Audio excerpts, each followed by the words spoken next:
Chairman, yes, we have a question from Michael Sanderson, shareholder from Catamatite. I have one question that covers all the directors. I'd like to take into context the volunteer firefighters who forego income to do good things. Question relates to board member payments. Susan George, in a book, Down the Financial Drain, stated the following, and I quote, one no longer needs to produce anything tangible in order to make huge amounts of money. It is, in fact, distinctly unadvisable to involve oneself in anything so crude as actual things. Serious wealth comes from financial manipulation, and for the manipulators, nothing is ever enough. End of quote. Imagine a planet populated only by senior managers and executives. They'd be naked, starving, have nowhere to live, no cars, no roads, no nothing, and their money would have no value. A bank can, through prudent lending and issuance of credit, facilitate productivity, but they do not produce anything themselves. Now, don't get me wrong, a complex society and economy requires the services of non-productive individuals. Those services, however, must be fit for purpose, but the sector is not entitled to a disproportionate share of that they do not produce.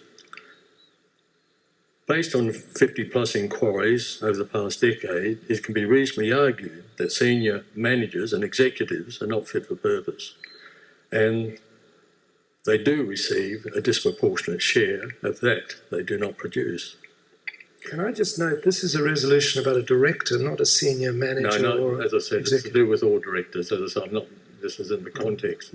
Now, my question is, can those up for re-election indicate to ANZ shareholders what they receive, excluding bonuses, for a year, and estimate how many hours they are likely to spend on bank business over that 12 months? And do they think it's reasonable to link their total income and benefits to the lowest paid worker or subcontractor that their bank employs? So it goes to proportionality and philosophical. Thank you for the question. I'll answer it if I may. Sure. Number one, there are no bonuses for directors. It is a statutory, or not a statutory, a stated amount. Mm-hmm. We haven't increased it for many, many years. Last year we voluntarily decreased it by 20% to show that we also had accountability and that we understood that. No one asked us to, we did it of our own accord. The second thing is I'm happy to debate that outside. I'm not really in favour of linking amounts paid or whatever to particular ratios or whatever, because the ratios change, the people are doing different things.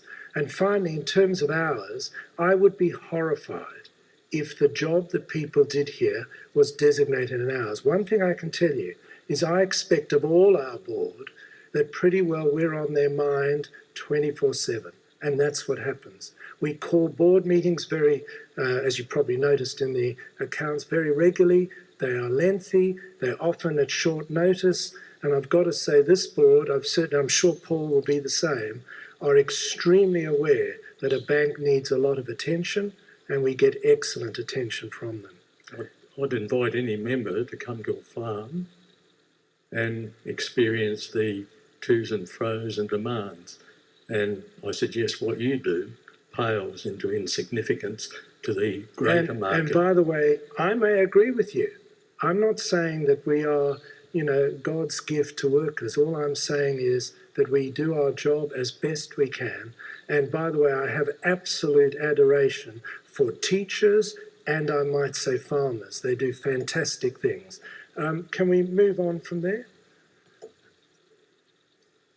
The linkage of wages to people within your organisation? I answered that. I thought it shouldn't be linked. You shouldn't be. I said that. No, yes, sorry, forgive me. Sorry, thank you. I speak too fast. I apologise.